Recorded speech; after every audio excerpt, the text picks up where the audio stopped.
దేవునికి స్తోత్రం. మీ అందరికీ నా హృదయపూర్వక వందనాలు తెలియజేస్తున్నాను. సామెతల గ్రంథము 14వ అధ్యాయము మనం గమనించినట్లయితే, సామెతల గ్రంథం 14వ అధ్యాయం 11వ వచనం, భక్తిహీనుల ఇల్లు నిర్మూలమగును, యథార్థవంతుల గుడారము వర్ధిల్లును. దేవుని బిడ్డలారా, ఈ సామెతల గ్రంథము వ్రాసినటువంటి గ్రంథకర్త సొలొమోను ఒక వ్యక్తి జీవితంలో ఇల్లు చాలా ముఖ్యమైనటువంటి అంశం. ప్రతి ఒక్కరూ సొంత ఇల్లు కావాలని, ఆ సొంత ఇంట్లో నేను ఉండిపోవాలని, అక్కడే నేను జీవించాలని ఎంతో కోరుకుంటాను. అందుకే కొంతమంది ఇళ్లలో జంతువులు ఆ ఇంట్లోనే పెంచుకుంటూ ఉంటారు. కుక్కలను పెంచుకుంటూ ఉంటారు, పక్షులను పెంచుకుంటూ ఉంటారు. అలాగే ఆ చిన్న చిన్న పక్షులను వారు పెంచుకుంటూ ఎంతో ఆహ్లాదంగా తన ఇల్లు సంతోషంగా ఉండాలని కోరుకుంటూ ఉంటారు. దేవుని బిడ్డలారా, ఏమీ తప్పు లేదు. సొలొమోను కూడా తన ఇంట్లో పక్షులను, అలాగే అనేకమైనటువంటి రకరకాల పక్షులను, ఆ పక్షులతో మాట్లాడేవాడు తన ఇంట్లో, తనకున్నటువంటి ప్యాలెస్లో. దేవుని బిడ్డలారా, ఈరోజు మన జీవితంలో కూడా దేవునికి మనము భయము భక్తి కలిగినటువంటి వారముగా ఉంటే ఖచ్చితంగా సామెతల గ్రంథము 15వ అధ్యాయం 6వ వచనం అంటాడు, నీతిమంతుని ఇల్లు గొప్ప ధననిధిని. గొప్ప ధననిధి అంటే నీ ఇల్లు దేవుడు సహాయం చేసే ఆశీర్వాదకరమైనటువంటి గొప్ప ధననిధిగా మారిపోతుంది. ఎందుకంటే యెహోవా ఇల్లు కట్టించిన ఎడల దాన్ని కట్టివారి ప్రయాసం వ్యర్థమని ఆ దావీదు కీర్తన సొలొమోనే రాశాడు. చూడండి, 127 కీర్తన, యాత్ర కీర్తన సొలొమోనుది అని ఉంటుంది. అంటే ఇంటి విషయంలో సొలొమోను చాలా జాగ్రత్త కలిగినటువంటి వ్యక్తిగా ఉన్నాడు.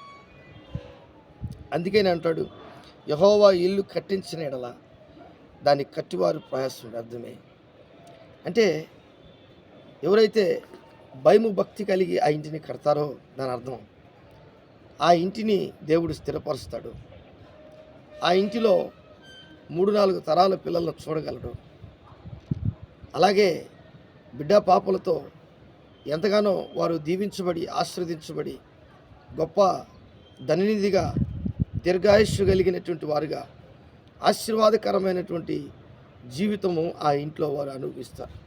అందుకే ఈ సామెతల గ్రంథం 14వ అధ్యాయం 1వ వచనంలో అంటాడు, జ్ఞానవంతురాలు తన ఇల్లును కట్టును, మూఢురాలు తన చేతులతో తన ఇల్లును ఓడబెరుకును. కొంతమంది జీవితాలు ఎలాగుంటాయంటే, వారి చేతుల్లోనే వారు అనేకమైనటువంటి శ్రమలు తెచ్చుకొని వారు ఇంట్లో నుంచి వెళ్ళిపోయే పరిస్థితి వారికి వస్తుంది. కష్టాలు తెచ్చుకునేటువంటి పరిస్థితి వస్తుంది. ఇబ్బందులు తెచ్చుకునేటువంటి పరిస్థితులలో సంపాదించుకున్నటువంటివన్నీ కూడా పోగొట్టుకున్నటువంటి పరిస్థితి వారికి వస్తూ ఉంటుంది. ప్రియమైనటువంటి దేవుని బిడ్డలారా, భయము భక్తి కలిగినటువంటి వాడు ఎవరైతే దేవుని బిడ్డలుగా దేవునికి ఇష్టమైన రీతిలో ఎవరైతే ఉంటారో వారి జీవితంలో ఎలాంటి ఆశీర్వాదాలు ఉంటాయంటే శాశ్వతమైన ఆశీర్వాదాలు. ఎందుకంటే యేసుప్రభు చెప్తాడు, ఈ నా మాటలు విని వాటి చొప్పున చేయువాడు బండ మీద కట్టబడిన ఇల్లు వంటి వాడుగా ఉంటాడు. అంటే దాని అర్థం ఆ భయంకరమైనటువంటి ఉపద్రవములు లాంటివి, గాలిలాగా, వరదల్లాగా, భయంకరమైనటువంటి తుఫాను లాంటి పరిస్థితులు ఎన్ని వచ్చినా వాటన్నిటికీ తట్టుకొని ఆ క్రీస్తునే బండ మీద నిలబడినటువంటి వారుగా ఉంటారు. అంటే దేవుని మాట వినేవారు. అందుకనే సామెతల గ్రంథములో 15వ అధ్యాయం 6వ వచనంలో, నీతిమంతుని ఇల్లు గొప్ప ధననిధి, భక్తిహీనునికి కలుగు వచ్చుబడి శ్రమకు కారణము. అంటే భక్తిహీనుడు సంపాదించుకుంటాడు, కానీ అవన్నీ శ్రమల పాలు పోతాయని అర్థం, దాని అర్థం నిలబడదని అర్థం. కాబట్టి కొంతమంది ఎంత సంపాదించినా చిల్లికుండలో నీళ్లు పోసినట్లుగా వారి జీవితం అంతా కూడా అలాగే ఉంటుంది. నెలకు 1,00,000 రూపాయలు సంపాదించే వాళ్ళు ఉన్నారు. కానీ వారి జీవితంలో 1,10,000 రూపాయలు అప్పు ఉండేటువంటి పరిస్థితికి వస్తుంది. కారణం ఏంటంటే దేవునికి భయము భక్తి లేనటువంటి, దేవుని యందు భయము భక్తి లేనటువంటి వారు. అందుకే ఈ 24వ అధ్యాయము సామెతల గ్రంథంలో ఒక మాట ఉంది.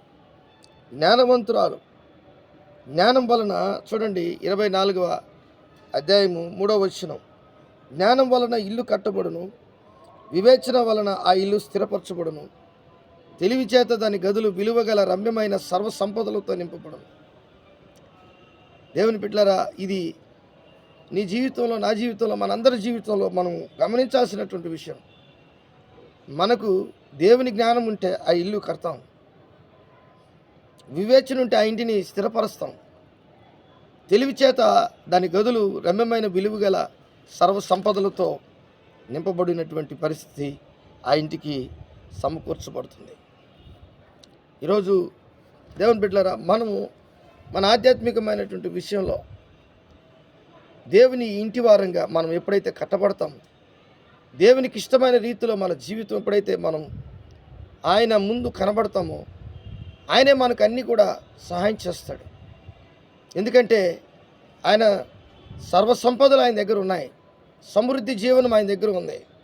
ఆయన మనకు దేవుడిగాను, తండ్రిగాను, తల్లిగాను మనకు ఆయన నుండి నీ కుటుంబంలో అభివృద్ధి కలిగించుటకు, నీ కుటుంబంలో దీవెనకరమైనటువంటి జీవితము కలిగించుటకు మనం ఒక్కటి చేయాలి. అదే దేవుని యందు భయము భక్తి కలిగినటువంటి కుటుంబముగా మనం ఉండాలి. దేవుడి వాక్యాన్ని దీవించి ఆశీర్వదించునుగాక. ఆమెన్. ప్రేమ నమ్మకం కలిగినటువంటి నా యేసయ్య కూడి వచ్చినటువంటి బిడ్డలందరినీ మీరు దీవించి ఆస్వాదించి ఈ కార్యములు జరిగించిన ఆయన నీ మెండైన దీవెనలు ప్రభా, ఎవరైతే భయము భక్తి కలిగినటువంటి కుటుంబముగా ఉంటారో వారి కుటుంబాలను వర్ధిల్ల చేయండి, ఆశీర్వదింపచి దీవించమని నజరేయుడైన యేసు నామములో అడిగి వేడుకుంటున్నాను తండ్రి. ఆమేన్, ఆమేన్, ఆమేన్.